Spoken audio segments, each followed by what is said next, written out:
Welcome to the Point.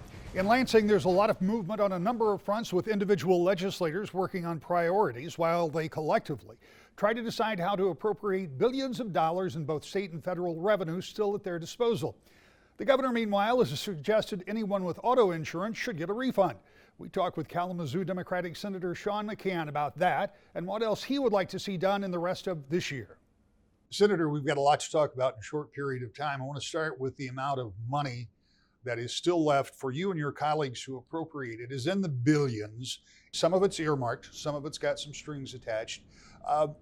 What is your hope that you might be able to do with some of that money, federal money, that has come in the form of COVID relief?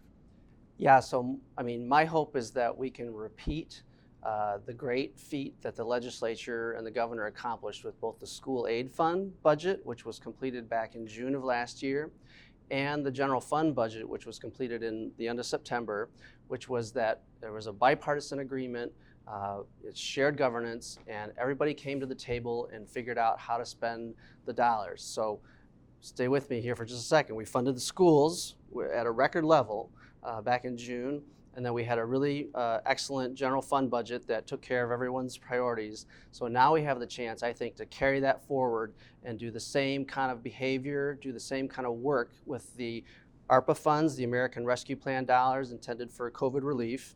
And also, yes, there's going to be some surplus general fund budget, kind of like the undesignated money that we can spend as well. So, I'm hopeful that we can do what people expect us to do in a divided shared governance arrangement, which is have a bipartisan conversation and agreement on those priorities. So there's a timing process, right, which is that we're kind of waiting to see if there's going to be something more coming out of DC or not for infrastructure or otherwise. And then whether or not that comes, then we have an obligation to get those ARPA dollars, those American Rescue Plan dollars, out the door to help get the COVID effects behind us. And then I think you'll see the legislature and the governor tackle, hopefully, a budget surplus after that. Let's talk a little bit about the environment in which we live, and that's the political environment. Redistricting is going on even as we speak, and it's going to be delayed because census numbers were delayed, and it's not been an easy process, and it never is. So there are still a lot of unanswered questions, but from your perspective, and give me a little bit of your history with this too, but from your perspective, how's the process gone? I think it's going pretty well. It wasn't going to be a non-messy process. The voters of Michigan approved Proposal B in 2018, which set up this independent, out front and in public redistricting commission to draw our boundaries, right, for the state House, the state Senate, and the congressional seats.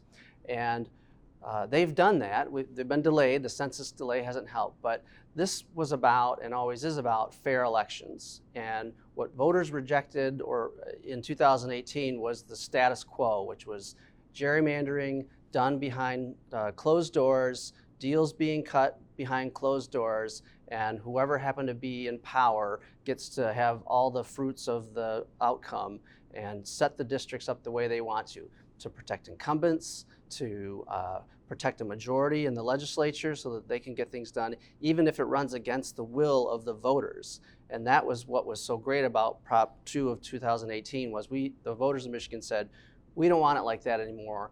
We want to have regular citizens picked like a jury out in the community, showing us how these maps get drawn and setting up the districts the way that are fair and unbiased. They don't think about where an incumbent lives, which is really shaking up Lansing, as you can imagine. But it's been messy because it's public and it's average citizens kind of working through how to do this job. So, but I think at the end of the day, the product is hopefully going to be, it's definitely going to be a better one than anything that gets done behind the closed doors in a smoke-filled room. I don't want to stay on this too long because we could do 2 shows on this, but you talk about fair elections, and I think at its base, everybody would agree that that's what we want. But in looking at some, and I'm thinking specifically of the Senate maps, the way they're drawn now, there are some really big, not very compact districts that go through some really big counties, like Kent County, where I live. But parts of that county are going to be thrown in with a number of other counties, and I say going to be. Nothing's final yet. We don't know what's ultimately, but in one of the maps it was approved. Is there a value to having more central, more compact districts, or is trying to get to a more equal number of Republicans and Democrats more important? Well, obviously, it's been a process that I've deliberately sort of stayed out of weighing in on in terms of I'm an office holder. Someone could say you've got a stake in this Sure. game, but I think that process-wise, there are multiple, sometimes opposing factors that have to be considered. There's 7 constitutional criteria that have to be taken in order, and you don't want to have typical gerrymandering is where you either pack a lot of voters into one district or you crack up people's voting power through, again, sort of these backroom deals. So I know it's not going to probably be perfect. In fact, some people might actually say, well, that looks like a gerrymandered district, but it's a district that's drawn out in public. It's where they've shown how they've considered all these factors. I'm sure there'll be litigation, but I hope that the product will stand the test of scrutiny. Let's do another shift of gears. The governor is calling for some of the catastrophic claims fund to be redistributed to the insured. In other words, coming back to the people of the state of Michigan. If I'm not mistaken, something like this happened back in '96, I think, with Governor Engler, but it was on a much smaller scale numerically. No figure has been set in stone, or even the decision has been made that money will be returned. But I believe the suggestion was well in excess of $600 per vehicle. Is that a prudent thing to do, to take money back out of that fund? I mean, all of the people who pay insurance would say, well, sure, it'd be great to have that money, but we also have a promise that fund's going to be there to take care of people. Yeah, my understanding, and this is a relatively new development, I haven't studied every angle of the law and how this works with the Michigan Catastrophic Claims Association, which is its own governed nonprofit organization.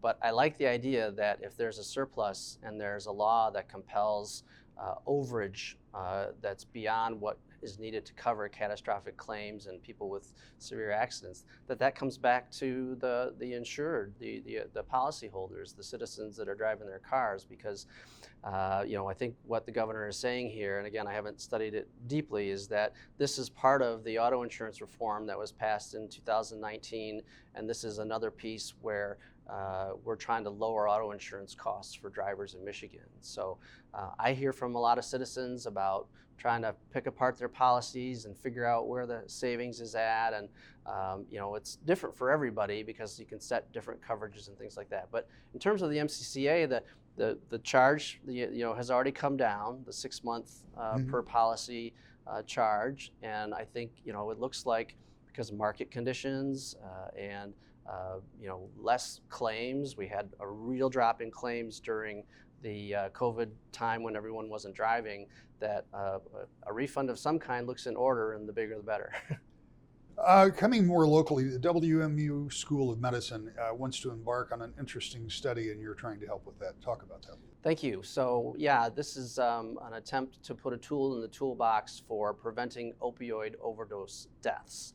And there are tools like this for infant deaths and senior deaths, where an interdisciplinary team of professionals shares information legally with each other in order to try to figure out how they might have prevented an unfortunate tragic death.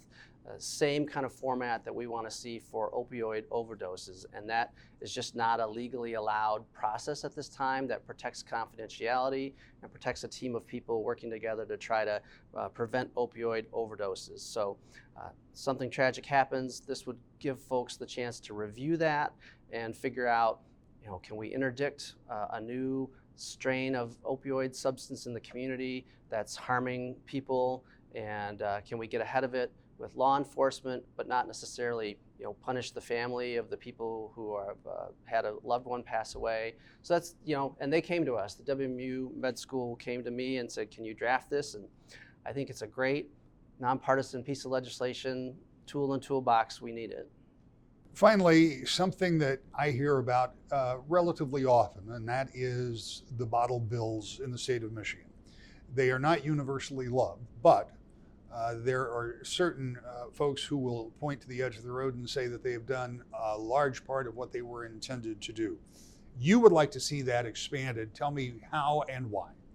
Yep, so this is something I've picked up as a passion for many years now. When I first got to the State House in 2011, I worked with, I think, then Senator Rebecca Warren, and she had this model. And so we've advocated for expanding the bottle bill deposit to something that wasn't foreseen in 1976, which was that people would all want to carry around just plain old water in a clear plastic water bottle.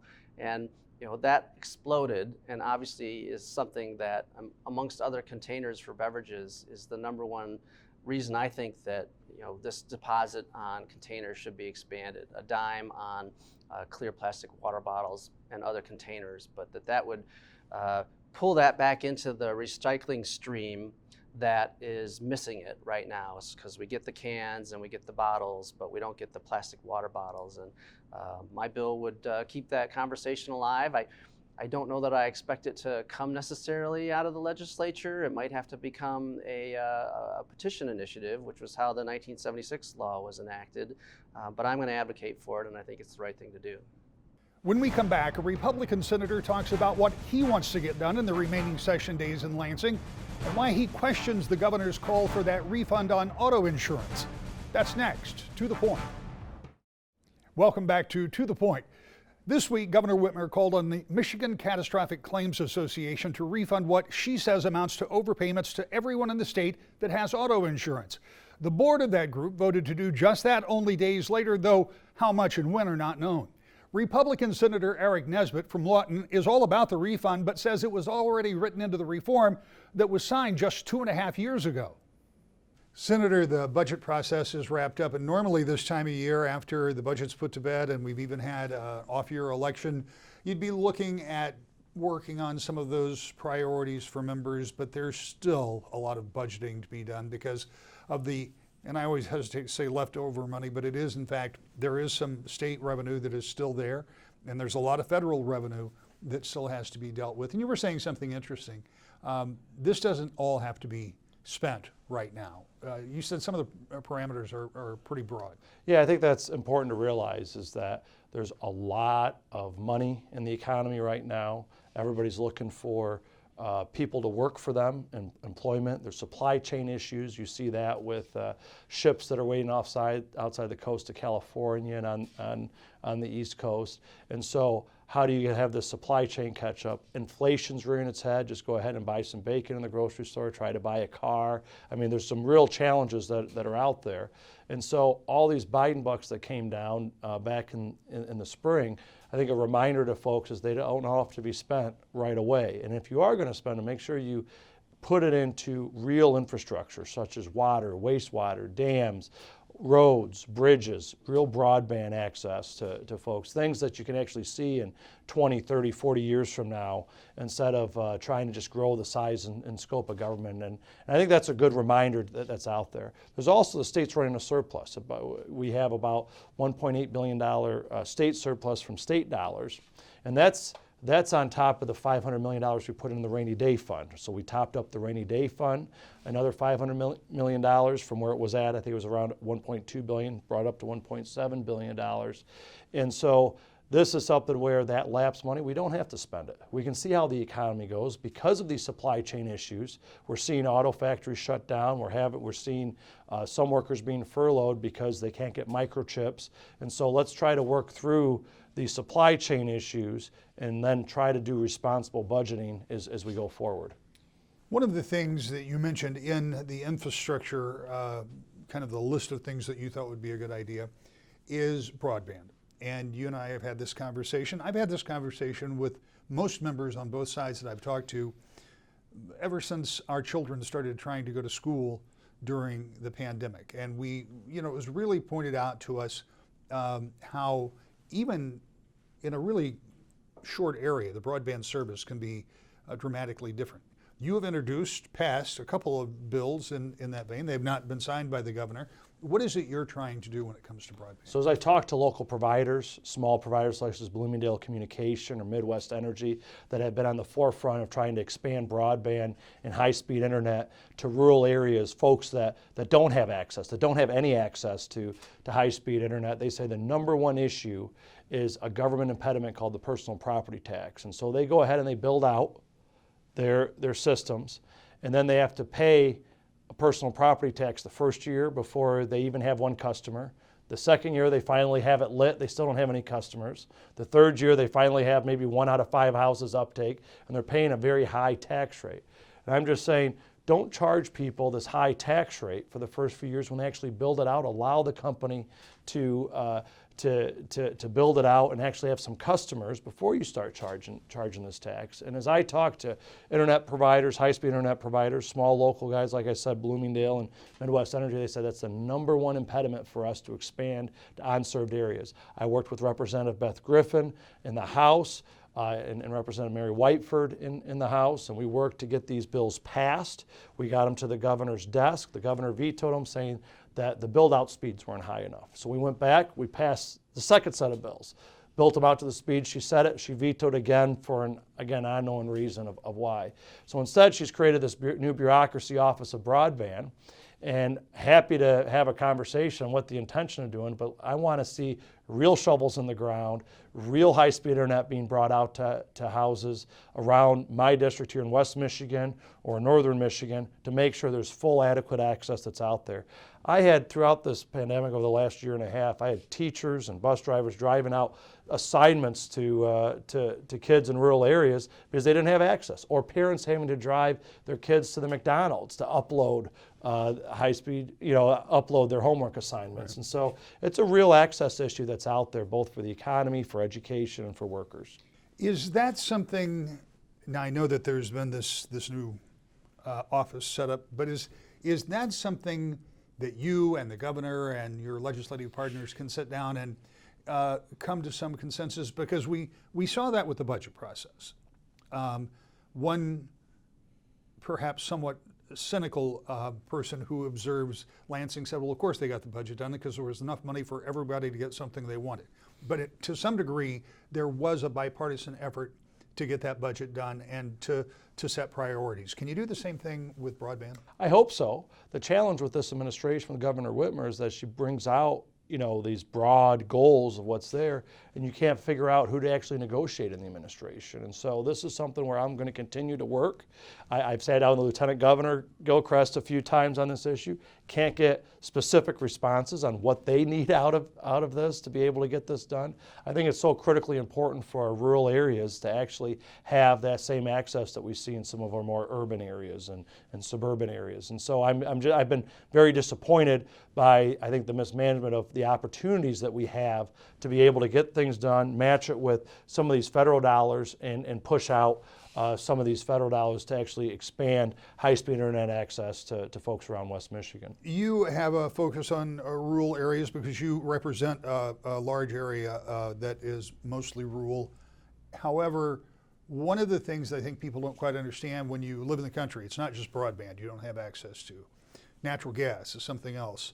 So I have for years, I no longer do, but you have, there's your tank and you have, the truck comes by and fills it as needed and as you can get to it. When it comes into winter months, sometimes that can be an issue. And you're trying to get natural gas in more areas. What does that look like? Yeah, so some of these areas, the expense is so high because they can't build up the backbone, the supply channels for that. I think people should be, pay for their own distribution, to do that last mile to connection, but that next mile to make sure that they have the supply channels able to build onto that farm or that, store or that village.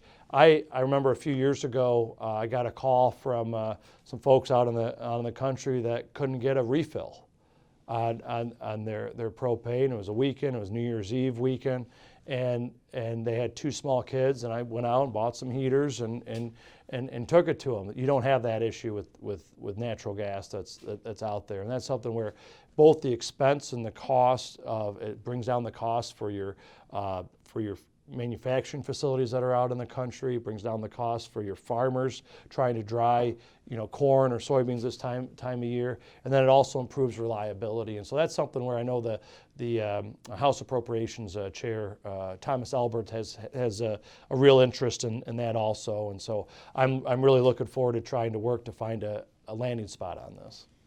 I'm going to shift gears a little bit because the governor has in the past week started talking about taking money from the Michigan Catastrophe Care Fund, the association, that she says has a big surplus, and she wants that to go back to policyholders. Mm-hmm. My recollection is that John Engler did something like this in the mid-90s, maybe off a year or two there. But the question is that something that you as Republicans, or you as a Republican, see as a good move if she can get the association to come up with a number they can agree on? Auto no-fault reform was the first bill I introduced when I became a state senator, Senate Bill 1.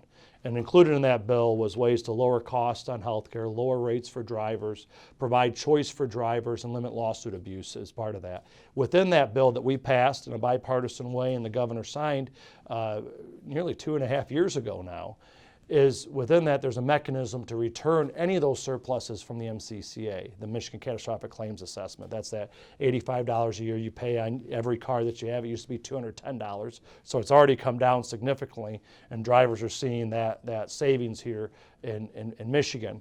And in that mechanism is that next July there's an audit that will start to happen, a full audit of the Michigan Catastrophic Claims Assessment Fund.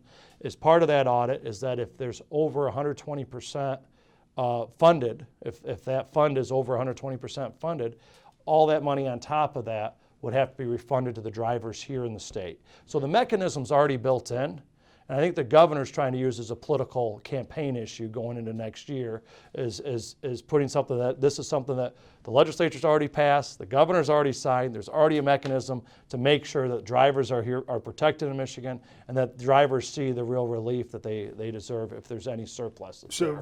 From the law for the bill that you introduced, and your understanding of it is that this mechanism will happen next year no matter what. Is there anything that could move that forward? In other words, does the governor have any ability to say, I want you to do that more quickly? I think you could change the legislation. And I think the reforms that we did 2.5 years ago are complicated, but they also provide choice, they provide cost savings. And part of the challenge that you have with what the governor's trying to do is that she also says she wants to undo some of the cost saving reforms on auto insurance. And yet she's wanting to, and that's on some of the long-term care side of issues. So she's trying to raise the cost on this side, which would then raise the cost for consumers, but then she's talking out the other side of her mouth by saying, no, I want to rebate that money back to the taxpayers. You can't do both. And can I assume that there is, the only way she can make those changes in that law is to come back to the House and Senate and have those bills amended? Yep, I'm happy to have the conversation, and it's something where it's right, is that Michigan has, we've made some headway over the last few years, providing choice to drivers, lowering costs for drivers, families, seniors, workers here in the state, and looking forward to finding more ways to make sure that the hardworking taxpayers here in Michigan, if there is a surplus of money, get the money back, and that they continue to have choice in the system and experience cost savings in the system. One final note on auto insurance reform and that refund. CPAN, the Coalition Protecting Auto No Fault, objected. In a release, CPAN President Devin Hutchings said in part, quote, this move is a gift to auto insurers. He went on to say, quote, Governor Whitmer and the MCCA are financing refunds by rating a fund designed to care for survivors of catastrophic auto accidents. We'll be back with a final thought next. To the Point. We're out of time this week. We'll see you next time. To the Point.